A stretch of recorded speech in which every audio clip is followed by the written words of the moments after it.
Hi guys, welcome back to my channel London dream. कैसे हो आप सब? सबसे पहले तो सबको हैप्पी न्यू ईयर। नया साल स्टार्ट हो गए, नए बच्चे जनवरी इनटेक में आ चुके हैं, नई लाइफ स्टार्ट हुई है। उन सबको ऑल द बेस्ट। अगर आप लोग मेरी वीडियो फॉलो कर रहे हो, जिन्होंने नहीं फॉलो किया तो फॉलो करना। मैंने बहुत सारे टिप्स एंड ट्रिक्स दिए हुए हैं कि अब आपको लाइफ कैसे स्टार्ट करना है, क्या चीज़ को सबसे पहले इंपॉर्टेंस दे के उसको काम बनाने हैं, किस चीज़ को प्रायोरिटाइज करना है, उन सब के बारे में मैंने आपको बताया है। तो मेरे वीडियो को लाइक शेयर सब्सक्राइब जरूर करिएगा।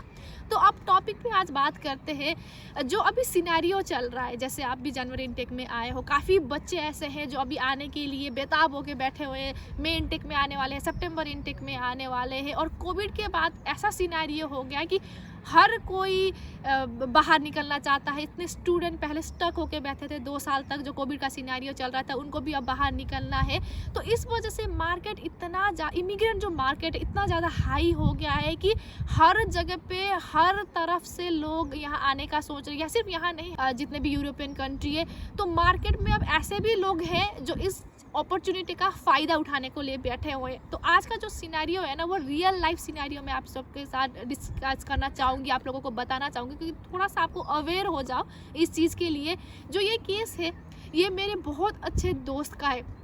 इवन ये मेरे से लिंक है, क्योंकि वो मेरे से इन्फ्लुएंस होके कि आप अगर बाहर गई हो तो मैं भी सोच रहा हूँ कि मैं भी बाहर आऊँ, कुछ अच्छा कमाऊँ, अपने लाइफ के बारे में सोचूँ। तो वो मुझसे इन्फ्लुएंस होके यूके आना चाह रहे थे। अब ऐसा होता है कि हर किसी को सारा प्रोसेस तो पता होता नहीं है, तो वो लोग कोशिश करते हैं कि एजेंसी के पास जाए। और वही एजेंसी है जो सबसे बड़ा धोखा है, क्योंकि अब लोगों ने मार्केट देख लिया, अपॉर्चुनिटीज़ है, बच्चे को किसी हाल में बाहर जाना है, तो लोगों ने इसको बिजनेस बना लिया कि हम आपका काम करा देंगे, हम आपका प्रोसेस करवा देंगे।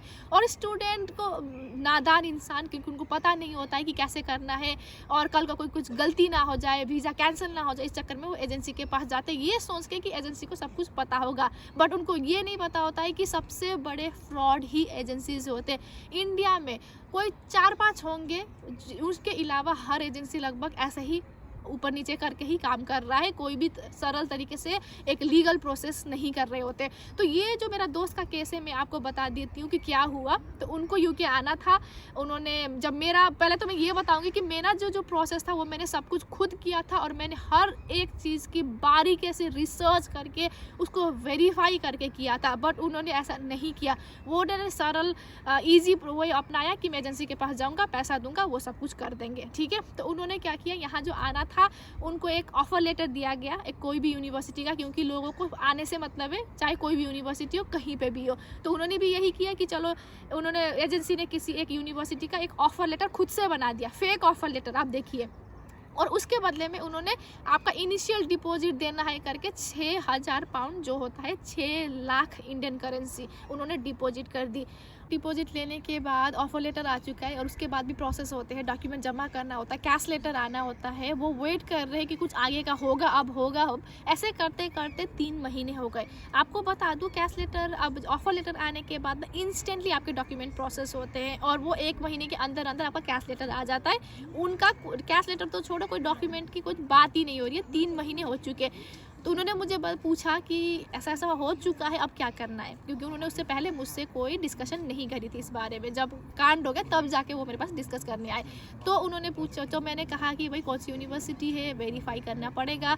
मैंने पूछा कोई ईमेल आईडी क्या है, उनको कुछ नहीं पता है। इसलिए नहीं पता है क्योंकि सारा कुछ एजेंसी देख रहा था। तो यहाँ पर मैं आपको ये भी बता दूँ, जब भी आपको कोई प्रोसेस कराना हो तो हमेशा अपने आप को लूप में रखो। लूप में रखो इन द सेंस कि अगर कोई ईमेल्स एक्सचेंज हो रही है तो आप अपना, आपको उसमें होना, आप उन ईमेल्स एक्सचेंज में होने ही चाहिए। वो ईमेल्स आपके पास आने ही आने चाहिए कि आप कहाँ पैसे भेज रहे हो, क्या भेज रहे हो, क्या डिस्कशन हो रहा है। इस एजेंसी पे रिलाई मत करो हर चीज़ में अपने। अगर आप डायरेक्ट इन फ्रंट होकर काम नहीं कर रहे हो तो कम से कम पीछे बैठ कर देखने वाले तो बनो कि चल क्या रहा है, ठीक है। तो उन्होंने ऐसा भी नहीं किया था, ना कोई हमारे पास ईमेल आईडी भी नहीं थी, कोई ऑफर लेटर भी नहीं था। बट बाद में जब मैंने बोला कि यूनिवर्सिटी कौन सी है, तो फिर उन्होंने मुझे ऑफर लेटर भेजी, और मैंने देखा, और मैंने ही यूनिवर्सिटी को फ़ोन करके पूछा कि ऐसा ऐसा ऑफर लेटर है, और तो इसका कैश का क्या बन रहा है, क्योंकि उनको समझ नहीं आया। तो मैं यूके में, तो मैंने ही कर लिया।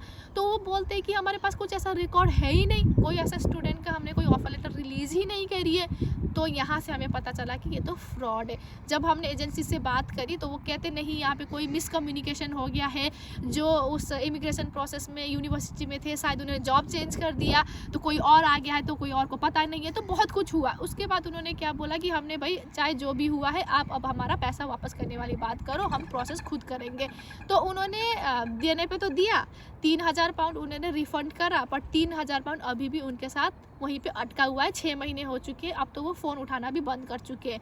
अब क्योंकि वो कंपनी ऐसी फ्रॉड है, वो एक बैच पे ऐसे ही करके 2-4 लोगों का पैसा उठाएंगे, अपना बिजनेस बंद कर देंगे, हम कहाँ जाएँ वो ढूंढने, है ना। अब तो हम तो दूसरे कामों में लगेंगे, अपना वीज़ा प्रोसेस करने वाली बात करेंगे, दूसरा यूनिवर्सिटी ढूंढेंगे।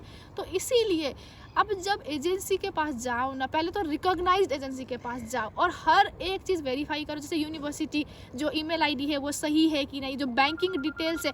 और आप एजेंसी को पैसा क्यों दे रहे हो, आप अपना डायरेक्ट भी पैसा दे सकते हो, बैंकिंग डिटेल्स तो सेम ही है ना। आप ये मत करो, ये एजेंसी को ना मीडिएटर इतना ज़्यादा मत बनाओ, वो सिर्फ आपका काम करे, उनको पैसा दे दो, बट आप भी बीच में रहो। जैसे अकाउंट डिटेल्स जो होता है यूनिवर्सिटी का वेरीफाई करवाओ, उनको मेल करो कि यही अकाउंट डिटेल्स है कि नहीं है, ठीक है। तो और जितने भी ईमेल्स होते हैं उनमें अपना सीसी में रहना है, बीसीसी में रहना है, जिसमें भी रहना है, आप लूप में रह के काम करते रहो। हर चीज़ जब यूनिवर्सिटी एजेंसी को रिप्लाई करे तो उस रिप्लाई में आप भी होने चाहिए, और हर चीज़ वेरीफाई करके चलते रहो।